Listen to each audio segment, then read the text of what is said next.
Hello students, welcome back. हमने अभी last time जो पढ़ा था ऑप्टिकल इंस्ट्रूमेंट्स और उसके क्वेश्चंस करे थे। वेव ऑप्टिक्स को खत्म किया है। अब आता है हमारा बच्चों वेव ऑप्टिक्स। वेव ऑप्टिक्स में हम पढ़ेंगे वेव नेचर ऑफ लाइट।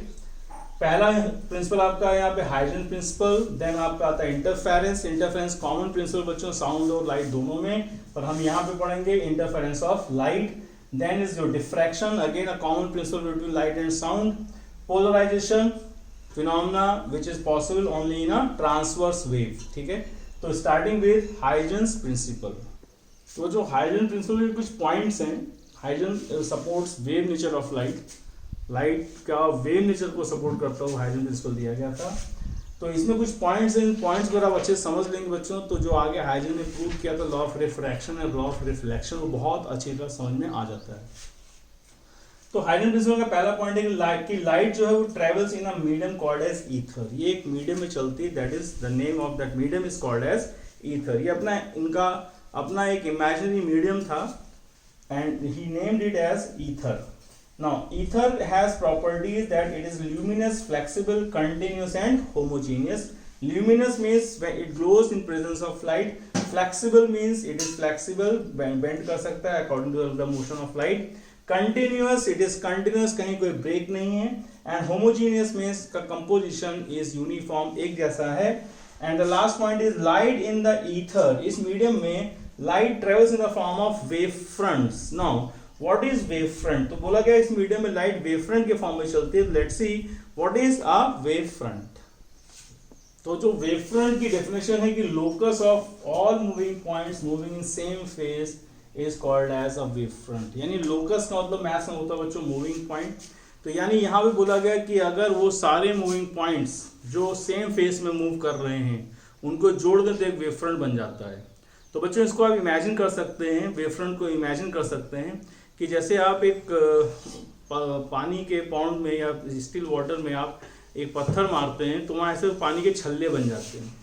उन पानी के छल्लों को आप अगर इमेजिन करें कि जैसे आपने पत्थर मारा पानी में तो पानी ऐसे राइज करेगा, ठीक है, ऐसे राइज करेगा रिंग के फॉर्म में। बीच में पत्थर है सोर्स ऑफ जिसने डिस्टर्बेंस प्रोड्यूस किया है और चारों तरफ पानी ऐसे राइज करेगा। अब आप जैसे पानी राइज किया उसको थोड़ी देर पॉज कर दीजिए, पॉज कर लीजिए। पानी ऐसे राइज हुआ और राइज होने के बाद बच्चों आपने उसको पॉज कर दिया तो आप क्या देख रहे हैं कि आप रिंग में इमेजिन कर रहे हैं यहाँ पे पार्टिकल है, उसके बगल में पार्टिकल है, उसके बगल में पार्टिकल, उसके बगल में पार्टिकल है। ये वो सारे बगल में इसलिए क्योंकि दोनों साथ साथ उठ रहे थे, पत्थर मारा पानी उठ रहा था। तो ये पार्टिकल सब एक साथ एक पोजिशन में हैं, एक साथ चले हैं और अगल बगल हैं। इसका मतलब एक पोजिशन में, यानी कि they are in same phase. अब आपने मार्कर निकाला और उन पॉइंट्स को इस लाइन से जोड़ दिया।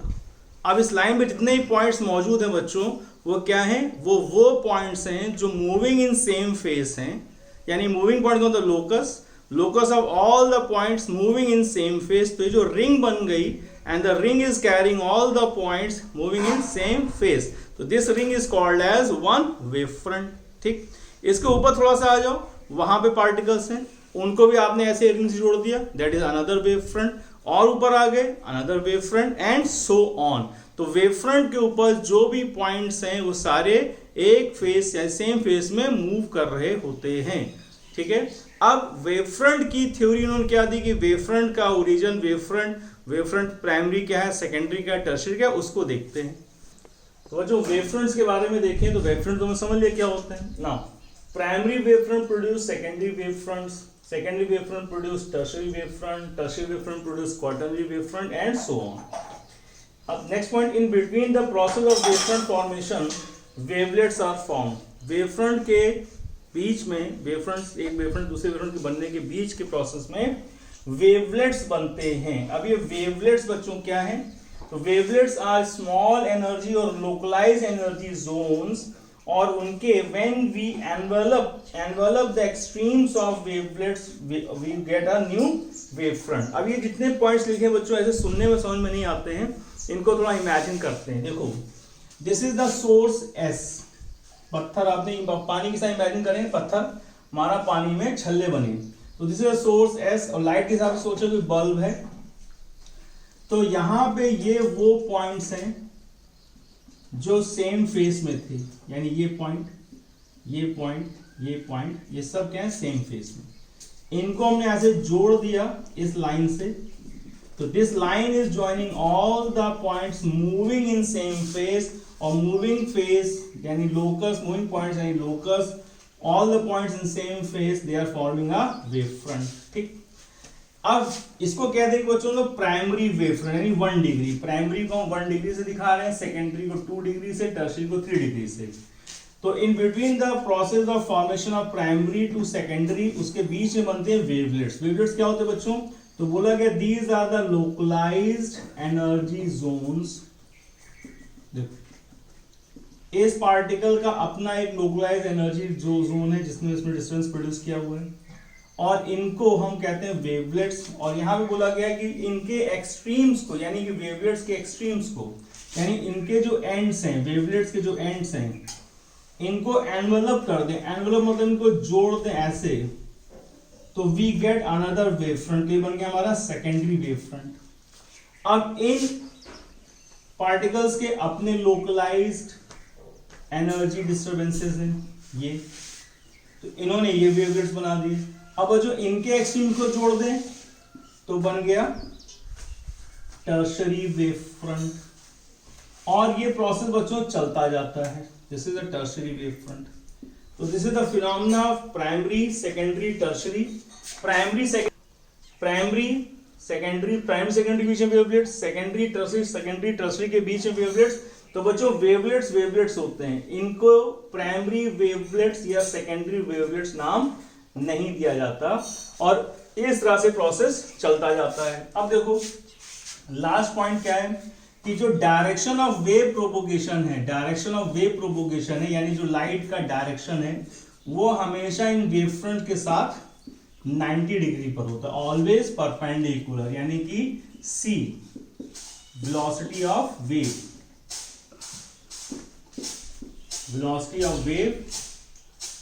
is always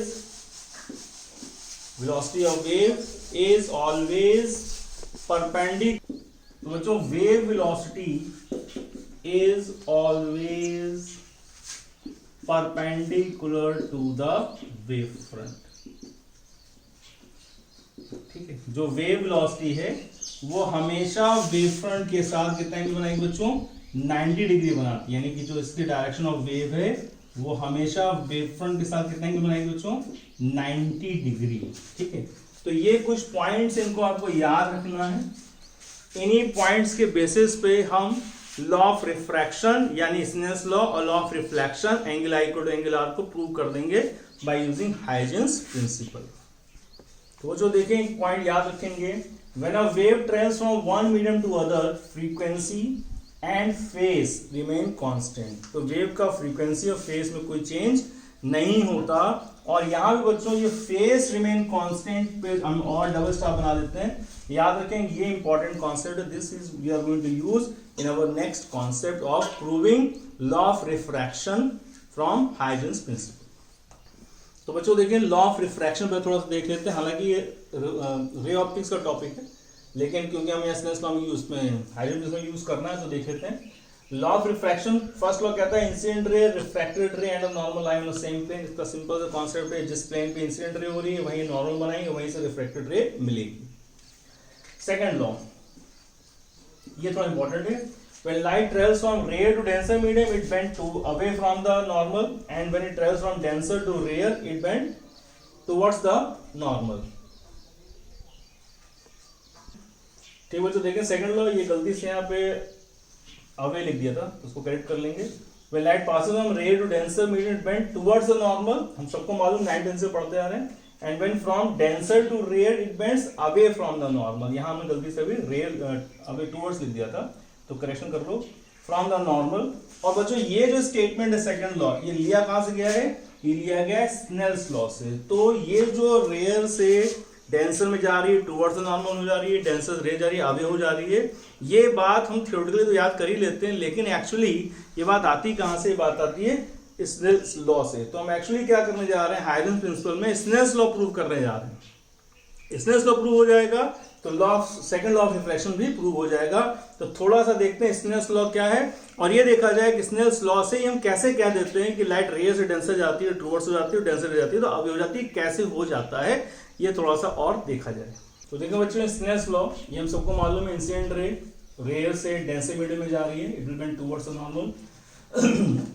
रेयर मीडियम का रिफ्रैक्टिव इंडेक्स μ1 है, डेंसर का μ2 है, तो स्नेल्स लॉ कहता है कि μ1 into sin I is equal to μ2 into sin R।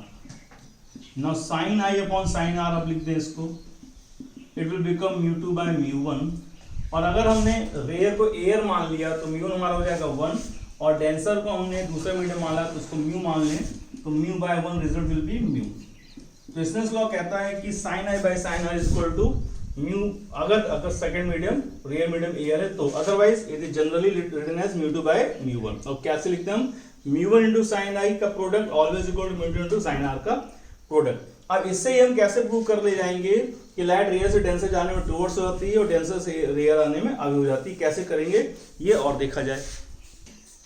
ठीक बच्चों, पहला केस देखो, जो लाइट रेयर से डेंसर में जा रही है, ठीक, ये लाइट हमने बनाई, रेयर हो गया, रेयर का म्यून मान लिया, इसको μ2 मान लिया, ये I है, ये R है, हमें नहीं पता कि टुवर्ड्स से क्या है, वी डोंट नो, और हमें मालूम लाइट रेयर से डेंसर में जा रही है।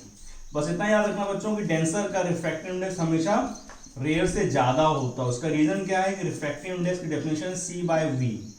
डेंसर मीडियम में जैसे जैसे डेंसिटी बढ़ती जाती है, V कम होता जाता है, म्यू ज्यादा हो जाता है। तो हम इसको ऐसे याद रखते हैं कि डेंसर मीडियम का रिफ्रैक्टिव इंडेक्स रेयर से क्या होता है, ज्यादा। ग्लास का रिफ्रैक्टिव इंडेक्स बच्चों एयर वाटर से हमेशा is always mu glass is always greater than mu water. बस ये याद रखना। क्यों ऐसा होता है, ग्लास में वेलोसिटी ऑफ लाइट कम होती है तो म्यू ज्यादा होता है, वाटर में वेलोसिटी लाइट ज्यादा होती है तो म्यू कम होता है। इतना आपको बेसिक याद रखना पड़ेगा। अच्छा, वापस आइए, रेयर से डेंसर जा रही थी, हमें नहीं पता कि टुवर्ड से क्या हुई, बस आपको क्या पता है, स्नेल्स लॉ। स्नेल्स लॉ क्या कहता है, μ1 into sin I equal to μ2 into sin R, correct. Now sin I by sin R क्या लिखेंगे आप लिखेंगे μ2 by μ1। अभी हमने क्या डिस्कस किया कि μ2 डेंसर का म्यू क्या है, ज्यादा, और रेयर क्या है, कम। तो ये रेशियो हमारा ग्रेटर देन 1 है, लेस देन 1, तो this ratio is greater than 1। इसका मतलब क्या हुआ कि sin I upon sin R का रेशियो बच्चों क्या है, ग्रेटर देन 1। इसका मतलब sin I जो है वो sin R से क्या है, बड़ा है, यानी I जो है R से बड़ा है। अगर I R से बड़ा है तो मतलब R I से छोटा है, R I से छोटा है, R I से छोटा है, तो छोटा क्यों है, क्योंकि ये टुवर्ड्स नॉर्मल आ गया होगा कि अवे, तो बोलेंगे टुवर्ड्स आ गया होगा, तभी तो R छोटा और I क्या है, ज्यादा।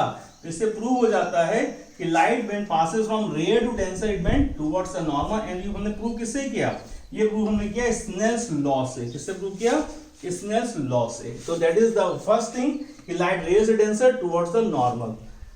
अब इसका उल्टा सेकंड, डेंसर रेयर हम तुम्हें नहीं भी बताएंगे बच्चों, तो भी तुम अपने आप इसको प्रूव कर सकते हो। लेट्स इसको भी डिस्कस कर लिया जाए। अब बच्चों देखिए, लाइट जा रही है denser to rare, denser to rare जा रही, this is angle of incidence, ये रेयर में चलेगी, this angle of refraction. Denser का हमने μ2 एज्यूम किया, रेयर का हमने μ1 एज्यूम किया हुआ है।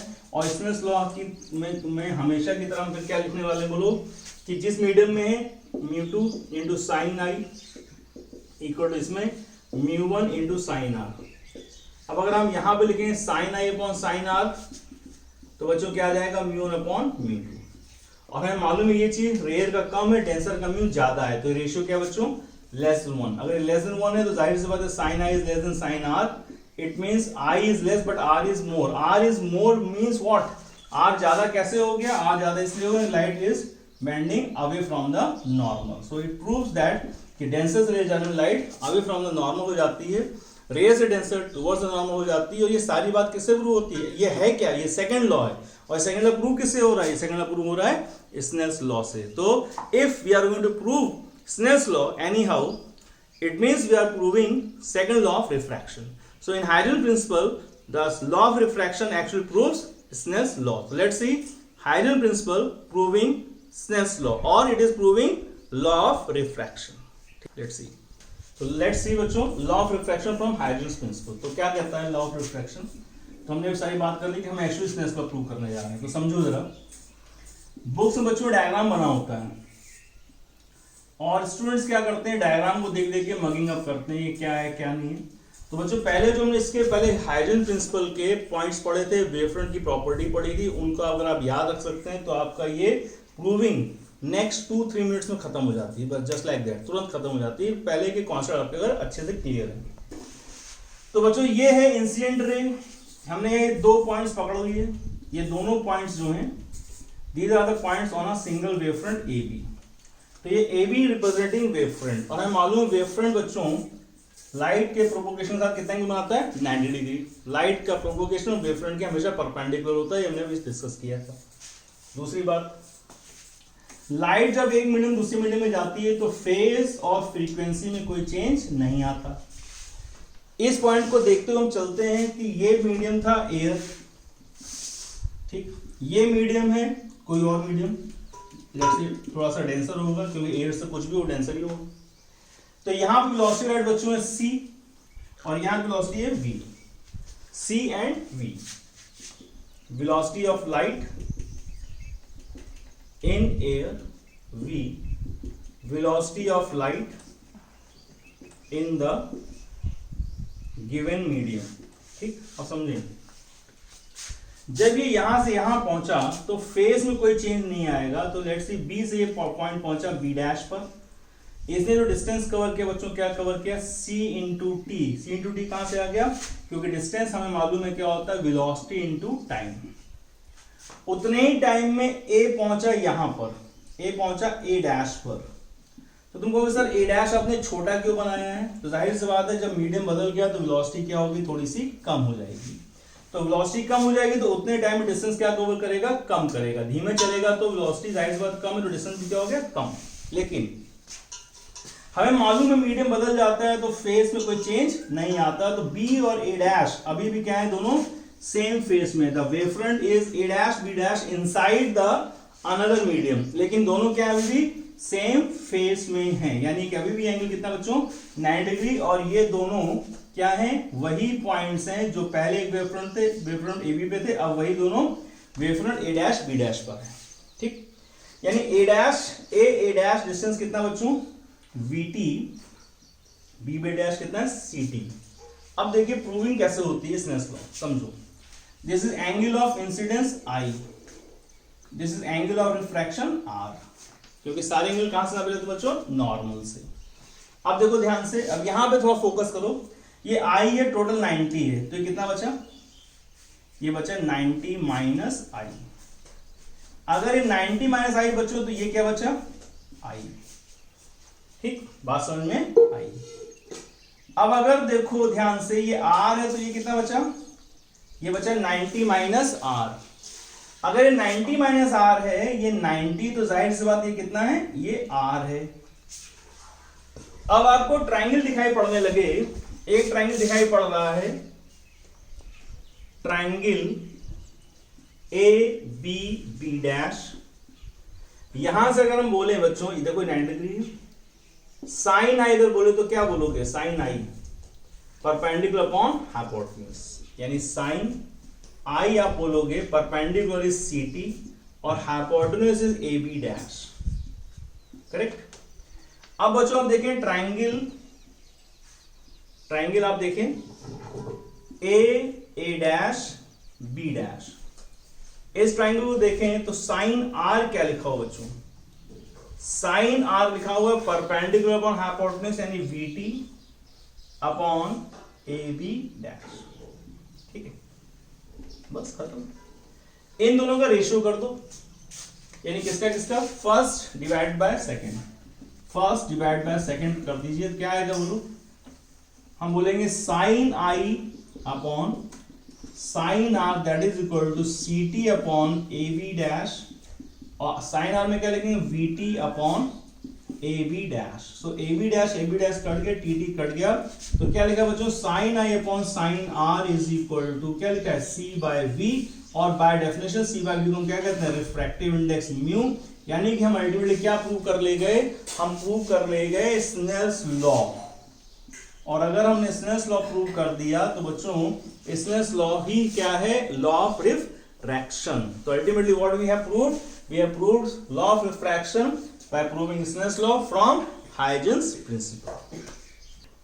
तो बच्चों देखें, law of reflection from Huygens principle. तो देखो बच्चों, ये लॉ ऑफ रिफ्लेक्शन कंपटीशन के पॉइंट ऑफ व्यू से तो बहुत ज्यादा इंपॉर्टेंट नहीं, इस पर कुछ खास आया नहीं अभी तक, लेकिन टॉपिक को कंप्लीट करने के हिसाब से इसको देखते हैं, कर लेते हैं। देखो बच्चों, ये इंसिडेंट रे और ये एक रिफ्लेक्टिंग सरफेस है। रिफ्लेक्टिंग यानी लाइट में आर पार नहीं जा रही। ये नॉर्मल बनाया हमने, ये रिफ्लेक्शन हो गया। एक रे और लेते हैं रिफ्लेक्टिंग, ये नॉर्मल, ये हमारा रिफ्लेक्शन हो गया, ये नॉर्मल हमने ये बना लिया। अब बच्चों देखो, हमें यह प्रूव करना है angle of incidence is equal to angle of reflection. तो कैसे प्रूव होगा, उससे पहले देखो कि यहां पर भी हमने एक वेव फ्रंट एज्यूम कर लिया ए बी। तो ये जो ब्लू कलर से बनाया बच्चों हमने, ये वेव फ्रंट है ए बी, ठीक है। अब देखो ध्यान से, ये पॉइंट और दोनों सेम फेस में है, वो सारी बातें वही जो भी थोड़ी पहले डिस्कस करी थी, 90 डिग्री पर है। अब यहाँ रिफ्लेक्शन हुआ तो ए यहां से रिफ्लेक्ट होके जा रहा है और बी यहां इंसिडेंट होके आ रहा है। आफ्टर रिफ्लेक्शन क्या हुआ बच्चों, ए पहुंच गया यहां पर, ए पहुंच गया ए डैश पर और बी पहुंच गया बी डैश पर। और अभी भी बच्चों ये वेव फ्रंट वही है कि बदल गया, जाहिर सी बात है वही वेव फ्रंट है। तो A B is the wave front, incident wave front, A dash B dash is the reflected wave front, और वो सारी बातें वही है 90 डिग्री वाली। अब ध्यान से देखेंगे, this is angle of incidence I, this angle of incidence I, और यहां पे देखें, हम यहां पे एंगल ऑफ रिफ्लेक्शन यहां ले सकते हैं। तो इसको देखें, एंगल ऑफ इंसिडेंस, और यहां ले रहे हैं एंगल ऑफ रिफ्लेक्शन, आर यहां पे ले रहे हैं, यहां ले सकते हैं लेकिन यहां लेके दिखा रहे हैं ताकि प्रूविंग करने में आसानी हो जाएगी, ठीक। अब ध्यान समझना, दिस इज आई और यहां से आता है कितना बच्चों 90, तो जाहिर सी बात है कितना बचा, ये बचा 90 माइनस आई। 90 क्यों है, क्योंकि वेव प्रोपोगेशन और वेव फ्रंट बीच में एंगल हमेशा कितना होता है 90 होता है, ठीक है। तो अगर 90 माइनस आई तो बच्चों जाहिर सी बात है ये वर्टिकल नॉर्मल हमेशा इसके परपेंडिकुलर होता है, तो यहां से यहां तक ये क्या बचा, ये हो गया एंगल ऑफ इंसिडेंस आई, ये अंदर आ गया, ठीक। उसी तरह से इधर देखो कि अगर ये आर है तो जाहिर सी बात है टोटल 90, तो कितना बचा, ये 90 माइनस आर बचा। अगर 90 माइनस आर है, जाहिर सी बात है ये कितना बच गया आर। बस तुम्हें क्या प्रूव करना है, तुम्हें प्रूव करना है to prove angle I is equal to angle R. तो हम क्या करते हैं बच्चों, यहाँ कंडीशन ऑफ कॉन्ग्रुएंसी प्रूव कर देते हैं for triangle A B B dash and A dash B dash को हम प्रूव कर देते हैं कॉन्ग्रुएंट, ठीक है। इन दोनों ट्राइंगल को कॉन्ग्रुएंट प्रूव कर दीजिए तो एंगल आई और एंगल आर इक्वल प्रूव हो जाएंगे। तो पहली बात, A B equal to A dash B dash, why, same medium same distance, ठीक। कैसे, जितनी देर में ए डैश पहुंचा उतनी देर बी बी डैश पहुंचा, जाहिर सी बात है ये जो डिस्टेंसेस हैं ये और ये डिस्टेंस क्या है इक्वल, या A dash distance B B dash distance क्या है बच्चों इक्वल। हमें ज्यादा बेटर कहना चाहिए A dash distance and B B dash distance are equal. Simple सा सही कर लें, ए डैश यानी यहां से जाने का टाइम और यहां से आने का टाइम क्या है, दोनों सेम है, C T equal to C T, क्योंकि मीडियम नहीं बदला, velocity of light in air is C. तो ए डैश सी टी है, बी बी डैश भी सी टी है, पहली बात। दूसरी बात, ए बी डैश कॉमन है, दोनों का बेस है। तीसरी बात क्या लिख देते हैं, तीसरी बात हमें मालूम है वेव फ्रंट हमेशा 90 डिग्री पे होती है, तो angle B equal to angle A dash, why, because both are 90 degree and they have to be 90 degree, why, because property है कि wave front is always perpendicular to C, ठीक। तो जब हमने देख लिया कि दो साइड, एक साइड इक्वल है एक साइड कॉमन है और दो एंगल, एक एंगल इक्वल है, जाहिर सी बात है that proves the triangle are congruent. दोनों ट्राइंगल क्या है कॉन्ग्रुएंट है, और अगर कॉन्ग्रुएंट है सो इट मींस, ये दिखाई पड़ रहा है, so it means angle of incidence I is equal to angle of reflection R. तो जब ये दोनों ट्राइंगल ये ए बी बी डैश और A dash B dash congruent prove हो गए, तो it simply means angle of incidence is always equal to angle of reflection. ठीक है, तो this proves the law of reflection from Huygens principle. Diagram याद रखें, congruency condition रखें, इससे प्रूव हो जाता है। तो बच्चों बोर्ड एग्जाम के लिए थोड़ा इंपॉर्टेंट होता है, कंपटीशन कुछ खास ज्यादा इससे आया नहीं है। ठीक है, अब बात आती है हाइजेंस प्रिंसिपल की लिमिटेशंस की। तो उसको आप सुन लीजिए। हाइजेंस प्रिंसिपल जो है ये ही failed to prove the phenomena like photo electric effect. ऐसे फिनोमेना जो प्रूव करते थे लाइट का पार्टिकल नेचर, उसको ये प्रूव नहीं कर पाए, क्योंकि ये सपोर्ट करती थी सिर्फ वेव थ्योरी को, कि वेव नेचर, लाइट का वेव नेचर होता है। दूसरी बात, इन्होंने जो हाइपोथेटिकल मीडियम लिया था ईथर, उसके एग्जिस्टेंस के बारे में कोई प्रूफ नहीं मिला, ना ऐसा कोई मीडियम पाया गया, तो वहां भी बात इनकी प्रूफ नहीं हो पाई। तो these are few highlighted limitations of Huygens principle. Basic तो आप ये याद रखिए कि हाइजेंस प्रिंसिपल पार्टिकल नेचर के किसी फिनोमेना को प्रूफ नहीं कर पाए, इस वजह से ये इनकी लिमिटेशंस हो गई। तो हाइजेंस प्रिंसिपल बच्चों थ्योरेटिकली इंपॉर्टेंट है, इससे कभी कोई न्यूमेरिकल नहीं बना है। एक डायग्राम एक बार आ गया था एग्जाम में, वो वही डायग्राम है लॉ ऑफ रिफ्रैक्शन वाला। उसमें आप याद रखिएगा एंगल ऑफ इंसिडेंस कहाँ है, बाहर कहाँ है, अंदर कहाँ है, और उसको आप याद रखेंगे तो आप डायग्राम से पहचान बता सकते हैं कि कौन सा एंगल इंसिडेंस, कौन सा एंगल रिफ्रैक्शन का है। ठीक है, तो that's all for Huygens principle. और अगला टॉपिक, कल के 3 टॉपिक बच्चों बहुत इंपॉर्टेंट है, इंटरफेरेंस, डिफ्रैक्शन, पोलराइजेशन, जिसमें न्यूमेरिकल थ्योरेटिकल दोनों क्वेश्चंस बनते हैं। तो लेट्स हम उसको देखेंगे अपने अगले वीडियो में। तब तक के लिए this is KD Singh signing off, bye bye.